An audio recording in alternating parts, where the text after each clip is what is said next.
안녕하십니까, 홍성남 신부입니다.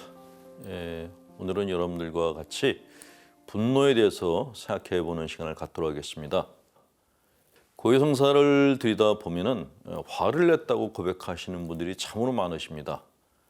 누구에게 화를 냈다, 아니면 내가 지금 화난 감정을 가지고 있다, 그렇게 고백하시는 분들이 계시는데, 분노라는 것이 과연 죄인가, 신자로서 죄책감을 가지고 살아야 되는 것인가, 이것에 대해서는 좀 깊이 있게 들여다볼 필요가 있을 것 같습니다.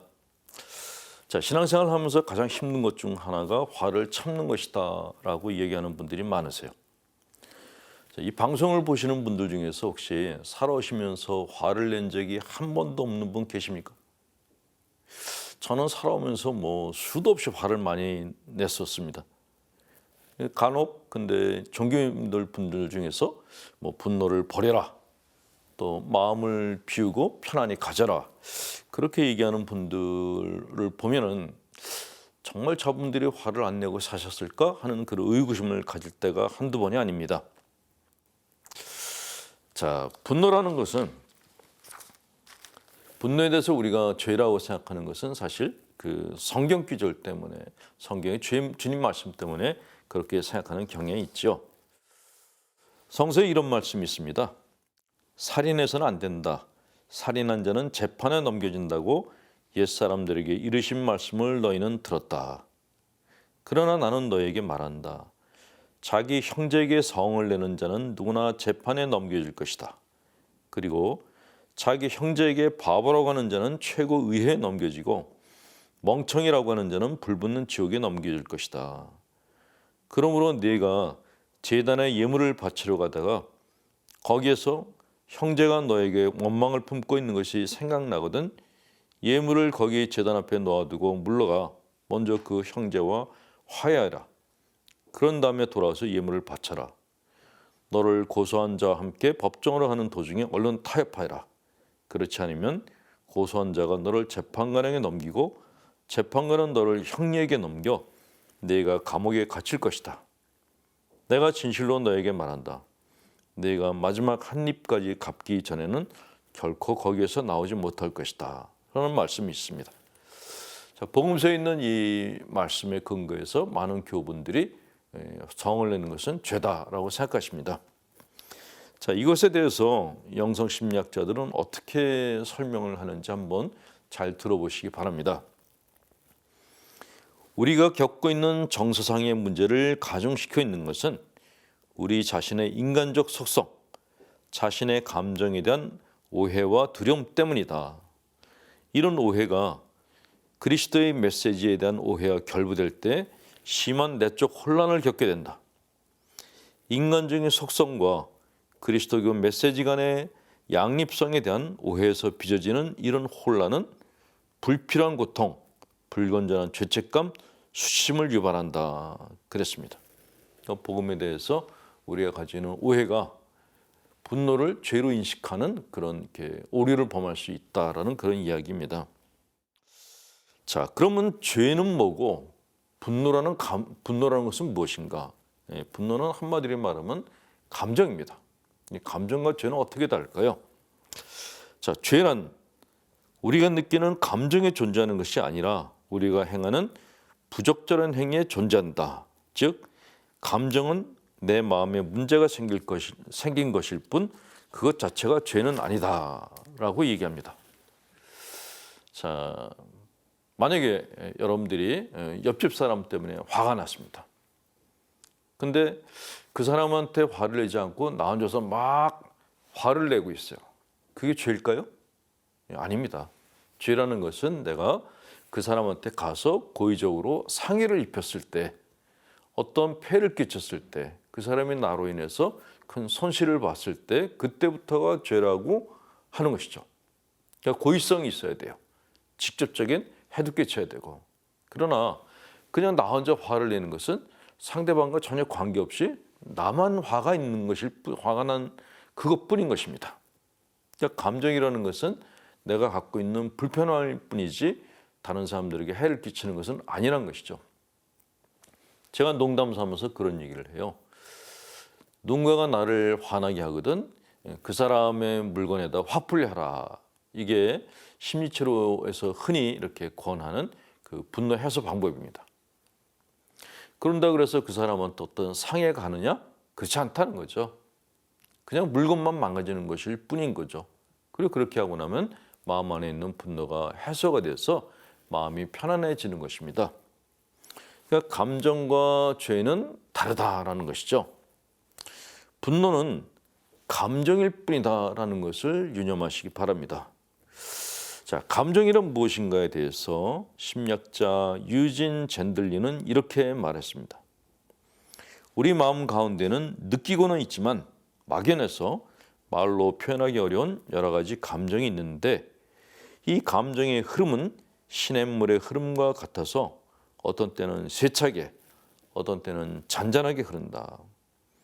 이 내면적인 흐름은 누구 한 사람도 똑같지 않으며 시시각각 상황에 따라서 천차만별이다.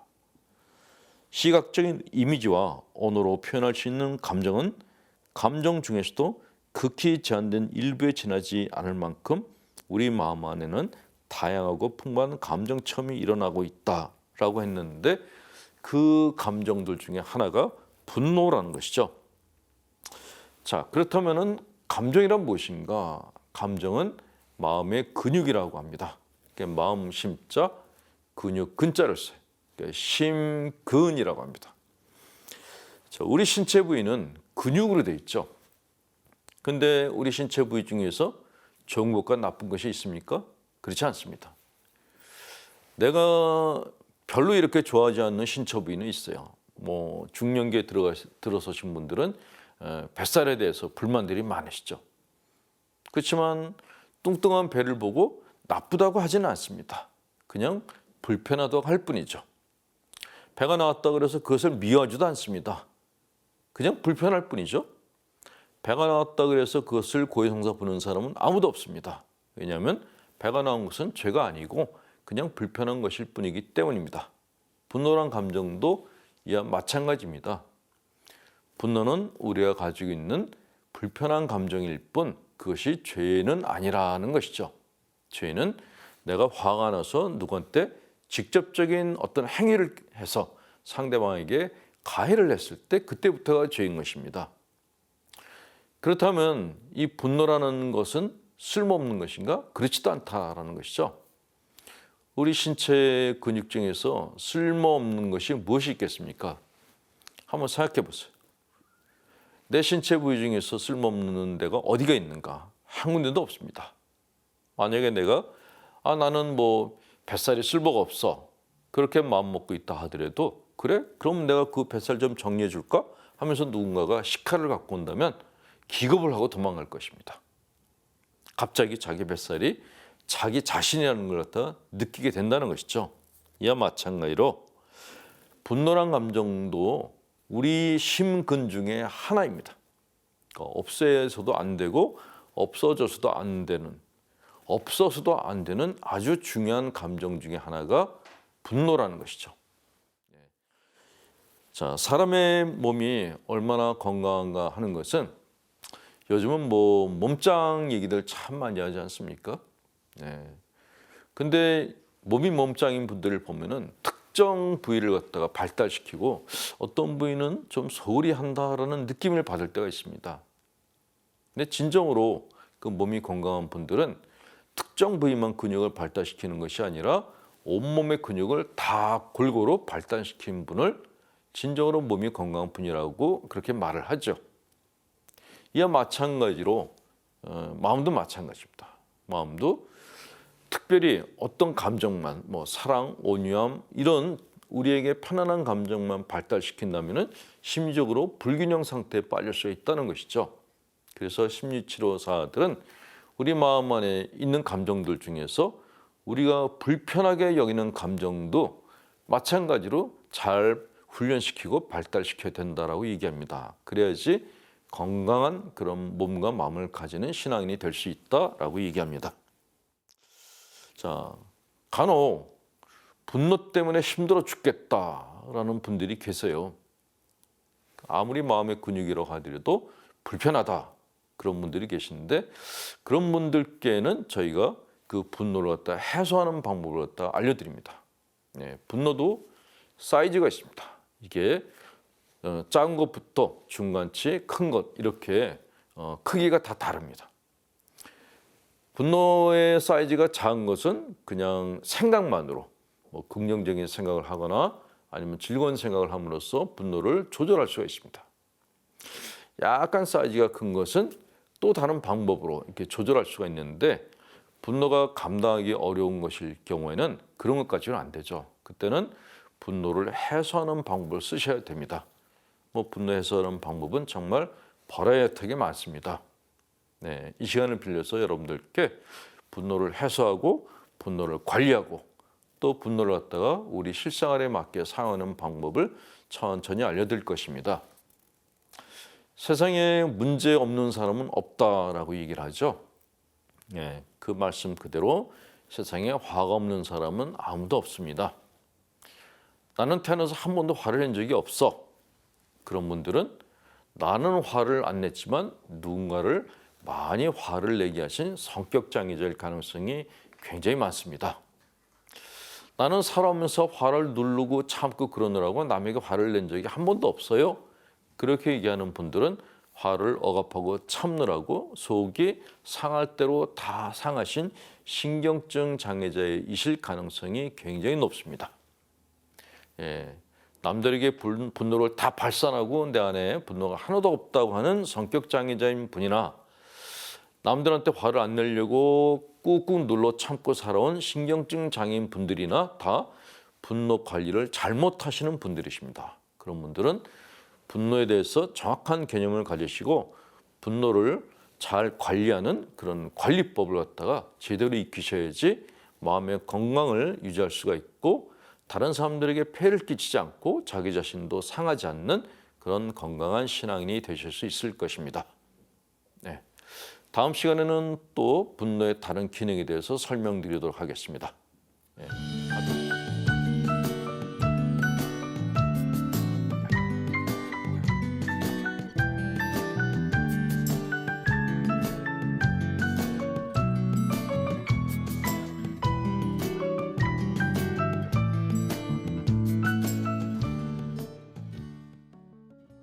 안녕하세요. 홍성남 신부입니다. 오늘은 지난번에 이어서 분노에 대한 또 다른 이야기를 하나 해드릴까 합니다. 분노는 개똥도 약에 쓴다고 분노도 쓸모가 있습니다. 어떤 때 쓰는가? 분노는 내가 나를 보호할 때, 그러니까 자기 보호 기능을 갖고 있는 것이 분노라는 감정입니다. 자, 우리가 보통 다른 사람들이 나한테 부당한 욕을 했을 때 나 그거 안 해. 노라고 말할 때가 있지 않습니까? 근데 그렇게 다른 사람들이 나한테 부당한 욕을 할 때 노라고 말할 수 있는 그 에너지가 어디서 나오는 것일까요? 그게 사랑, 온유함, 여기서 나오는 것일까요? 아닙니다. 분노에서 나오는 것입니다. 마음 안에 있는 분노가 상대방의 부당함에 대해서 어떤 자극을 받았을 때 노 하는 말을 할 수 있게 된다는 것이죠. 만약에 내 마음 안에 분노가 하나도 없다. 그럼 어떤 일이 생길까요? 사람들이 나한테 부당한 욕을 해도 내가 노라고 말을 하지 않으면 말도 안 되는 수모를 갖다가 당하게 된다는 것이죠. 그런 의미에서 분노는 없어서는 안 되는 감정이다라고 얘기를 합니다. 제가 말씀드리는 것은 마음 안에 일정량의 분노는 가지고 있어야지 다른 사람들이 나한테 부당한 짓을 했을 때 그것으로부터 나를 방어할 수 있는 힘을 발휘할 수 있다라는 그런 말씀을 드리는 것입니다. 자, 그렇다고 하더라도 화를 내는 것이 좋은 것은 아니지 않느냐 하는 분들이 계신데 그렇지 않습니다. 우리는 많은 성인 성녀들께서 화를 안 내시는 분들을 알고 있습니다. 자, 그런데 한번 예수님을 볼까요? 예수님이 정말 온유한 분이셨을까요? 물론 병자나 아픈 사람들 또 소외된 사람들에게는 한없이 마음이 약한 분이셨습니다. 그러나 그렇지 않은 경우에는 예수님이 정말 당신 성과를 다 부리셨어요. 그 복음서에 보면은 성전에서 그 환전상들 한테 어떻게 하셨는지 생각나시죠? 예. 성전에 들어가서 성전에서 환전상을 하고 있는 사람들, 물건 파는 사람들의 상을 다 뒤집어 엎었다 그랬어요. 생각해 보세요, 여러분들이. 만약에 본당 신부가 시장에서 장사하는 사람들이 내 마음에 안 든다고, 하나님의 뜻에 맞지 않는다고 들어가서 물건을 다 때려부신다 그러면 어떤 일이 벌어지겠습니까? 예. 그런데 예수님은 그걸 하셨어요. 예수님 마음 안에 있는 정의로운 분노감이 그런 일을 하도록 한 것입니다. 자, 우리 마음 안에도 일정량의 분노가 필요하다라는 것을 예수님께서 입증해 주셨던 것입니다. 자, 분노가 많았던 분으로는 또 대데레사 수녀님을 갖다가 꼽지 않을 수가 없지요. 저는 대데레사 수녀님이 쓰신 자서전을 읽고서 그분을 한번 뵙고 싶다 그런 생각이 들어서 스페인으로 성지순례를 갔습니다. 그래서 대데레사 수녀님께서 계시던 수도원을 방문했어요. 이 대데레사 수녀님은 대단한 분이셨죠. 그 당시에 부패했던 깔멜 수도원을 완전히 뒤집어 엎고 새로운 깔멜 수도원을 만드신 분이에요. 정말 여장부다운 여장부라고 말씀하실 수 있는 그런 분이신데, 자, 이분이 제가 그 수도원에 가서 이분의 초상화를 봤는데 깜짝 놀랐어요. 수녀님들 그러면 보통 이렇게 얼굴이 좀 양처럼 생기거나 비둘기처럼 온순하게 생기셔야 되는데 이 대데레사 수녀님의 얼굴은 독수리 같았어요. 눈은 매같이 보였어요. 눈이 굉장히 날카롭더라고요. 웃음기가 없는 얼굴이었어요. 근데 이 대데레사 수녀님께서 후배들에게 그런 얘기를 하셨대요. 수도자들은 너무 착하면 수도 생활을 못한다고. 수도자들은 좀 근성이 있어야 된다. 그런 얘기를 하셨다고 하는데 수녀님의 얼굴 보면서 정말 이거는 정말 근성이 뭉친 얼굴이구나 하는 생각이 들었습니다. 그 대데레사 수녀님의 일화 중에 이런 것이 있습니다. 수녀님께서 다른 교분들과 같이 마차를 타고 어떤 곳인가를 가고 있는데 길을 가다가 마차가 뒤집어졌대요. 근데 마차가 뒤집어져서 사람들이 막 그 안에서 넘어지고 난리가 났겠죠. 그래서 사람들이 겨우 막 정말 네 발로 기어 나가지고 하늘을 향해서 다 기도했답니다. 하나님, 우리를 살려주셔서 너무너무 감사합니다. 라고 기도했대요.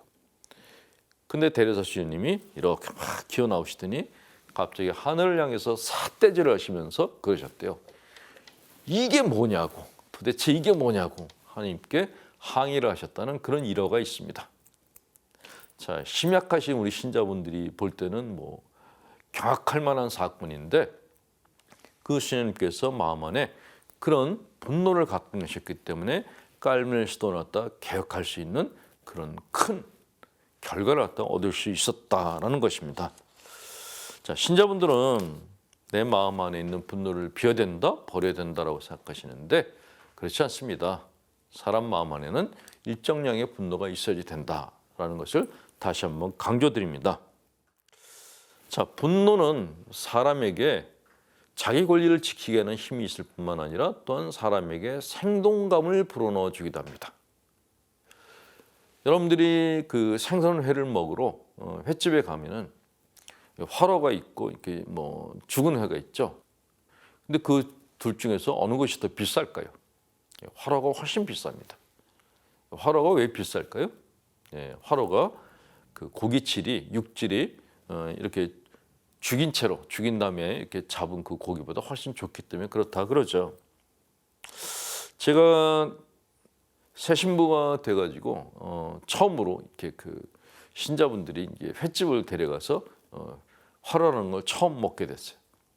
근데 회가 나왔는데 회가 그 생선회가 눈을 뜨고 있는 거예요. 눈을 반짝반짝 뜨고 있어요. 이렇게 살아있는 놈 어떻게 먹지? 그때 신자분들이 저를 보고 막 웃으시더니 그 생선을 덮고 있는 상추를 이렇게 채소를 치웠어요. 보니까 살은 다 발라내고 가시만 남아 있었어요. 주방장이 얼마나 기술이 좋은지 신경만 살려가지고 생선의 머리만 살려놨던 것입니다. 그런데 그것을 보고 나니까 도대체 이걸 갖다 먹을 수가 없더라고요. 어떻게 이렇게 살아있는 놈을 갖다 뜯어먹을 수 있을까? 그런 생각을 했는데 신자분들이 신부님 이렇게 살아있는 생선이 정말 비싼 겁니다. 그러셔가지고 그래서 할 수 없이 먹었던 기억이 납니다. 물론 지금은 뭐 화로를 너무너무 좋아하지만 그때는 정말 이렇게 먹기가 너무너무 이렇게 부담스러웠던 기억이 나는데, 자, 사람도 마찬가지로 생동감 있는 사람, 뭔가 이렇게 파닥파닥하는 사람, 그런 사람들이 소위 얘기하면 존재 가치가 있다 그러고 사회적인 가치가 있다, 뭐 속말로 하면 상품 가치가 있다라고 얘기를 합니다. 만약에 여러분들이 직원을 채용하시려고 하는데 직원이 와가지고 뭐 사는 게 다 그런 거죠. 뭐 모든 걸 다 비우고 살아야죠. 그런 사람이 왔다 그러면 그런 사람을 직원으로 채용하시겠습니까? 안 할 겁니다. 내가 회사를 갔다가 내 회사처럼 생각하고 뭔가 이렇게 사업 계획을 짜고 뭔가 이렇게 활동적으로 사업을 해서 회사를 키워보겠습니다. 이렇게 말하는 사람을 뽑지 않겠습니까? 예, 맞습니다. 사람은 생동감 있는 사람들이 다른 사람들을 기분 좋게 하기도 하고 자기 인생을 성공하게도 합니다.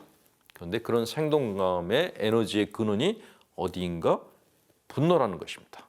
그 분노는 꼭 나쁜 것만이 아니라 사람을 활성화시키고 사람을 생생하게 만들어주고 사람을 성공으로 이끌어주는 에너지의 근원이다라는 것을 인식하시고, 너무 분노를 갖다 없애려고 하지 마시고 분노를 죄라고 생각하지 마시고 분노가 생겼다고 고해성사 보지 마시고, 화가 나시거든 하나님이 날 보고 더 잘 살아보라고 분노로는 감정을 주셨구나 라고 긍정적으로 받아들이시고 분노를 에너지로 잘 활용하셔서 내 인생을 활성화시키는데 한번 잘 써보시기를 부탁드리고 싶습니다.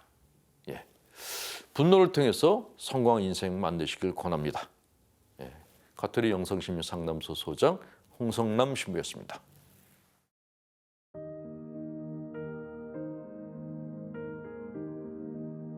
전능하시고 자비로우신 하느님, 만물의 아버지, 우주의 창조주시며 지배자이신 하느님, 역사의 주님,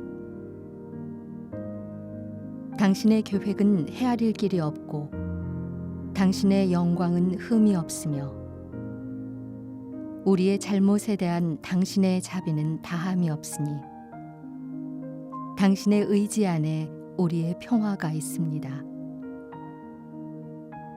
당신이 잊히고 당신의 이름이 불리지 않으며 당신의 법이 조롱받고 당신의 현존이 무시되는 이 소란스럽고 절망적인 세계에서 당신께 올리는 이 기도를 자비로이 들으소서. 우리가 당신을 모르기 때문에 우리에게 평화가 없습니다. 우리를 지배하려고 위협하는 무기들을 우리가 지배할 수 있도록 도와주소서. 우리가 과학을 전쟁과 파괴를 위해서가 아니라 평화와 풍요를 위해 사용할 수 있도록 도와주소서. 우리에게 우리 자녀들의 자녀들을 파멸시키기 위해서가 아니라 축복하기 위해 원자력을 사용하는 방법을 가르쳐 주소서. 지금 신념과 인내를 뛰어넘어 점점 커가는 우리 내면의 모순들을 해결해 주소서. 이 모순들은 고통인 동시에 축복입니다. 만약 당신이 우리에게 양심의 빛을 남겨주지 않으셨다면 우리가 지금 이 모순들을 견뎌낼 필요는 없을 것입니다. 우리가 고통과 불안 속에 강한 인내심을 가지고 살 수 있도록 가르쳐 주소서. 우리가 기다리고 신뢰하며 살아가도록 가르쳐 주소서. 평화를 위해 일하는 모든 이들에게 빛을 주소서. 힘과 인내를 주소서. 우리의 힘에 걸맞은 분별력을, 우리의 과학에 걸맞은 지혜를, 우리의 부와 능력에 걸맞은 자비심을 우리에게 주소서. 우리의 진지한 의지를 축복하시어 모든 민족과 사람들이 정의와 자유와 영속적인 평화로 향하는 길을 따라 우정을 나누며 가도록 도울 수 있게 하소서. 무엇보다도 우리로 하여금 우리가 선택한 방법들이 반드시 당신이 원하시는 방법들과 같지는 않다는 것을 알도록 허락하소서. 당신 계획의 신비를 우리가 완전히 꿰뚫어 볼 수는 없다는 것을 알게 하시고, 지금 이 세상에서 사납게 몰아치는 권력의 폭풍이 다름 아닌 당신의 감추어진 의지와 헤아릴 수 없는 결정을 드러내고 있다는 것을 알도록 허락하소서. 오, 거룩하시고 모든 이들에게 자비로우신 하느님, 우리로 하여금 이 세상에 폭풍이 일고 번개가 치는 가운데서 당신의 얼굴을 뵙도록 허락하소서. 우리로 하여금 진실로 평화가 발견되는 곳에서 평화를 찾도록 허락하소서. 오 하느님, 당신의 의지 안에 우리의 평화가 있습니다. 아멘.